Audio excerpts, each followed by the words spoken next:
మనకి ఈరోజు ఇంగ్లాండ్ మీద జరిగిన 5th టెస్ట్లో సిరాజ్ ఏకంగా ఒక్క మ్యాచ్లో ఏకంగా 3 రికార్డులు బద్దలు కొట్టి పక్కన పెట్టాడు.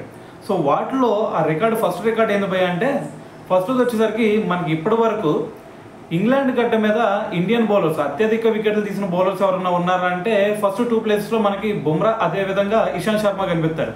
సో బుమ్రా అలాగే ఇషాంత్ శర్మ చూసుకుంటే ఏకంగా ఇంగ్లాండ్ మీద 51 వికెట్ తీశారనమాట.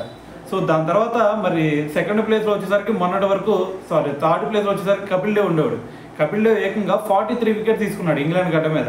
సో మరి దాని తర్వాత ప్లేస్లో చూసుకుంటే మనకి సిరాజ్ ఉండేవాడు. సో కానీ ఈరోజు ఎప్పుడైతే జెమీ స్మిత్ వికెట్ తీశాడో సో దాంతో మరి కపిల్ దేవ్ రికార్డు బ్రేక్ చేసేసి ఏకంగా 46 వికెట్ తీసుకోవడం జరిగిందనమాట.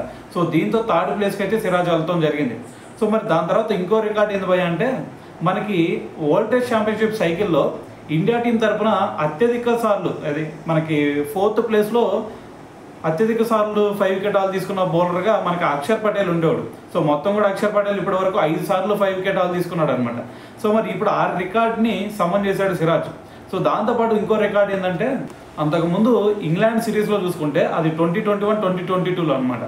అప్పుడు బుమ్రా మన ఇంగ్లాండ్ సిరీస్లో ఏకంగా 23 వికెట్ తీసుకొని మరి ఒక సిరీస్లో ఇంగ్లాండ్ మీద అత్యధిక వికెట్లు తీసుకున్న భారత బౌలర్గా అయితే నిలవడం జరిగింది.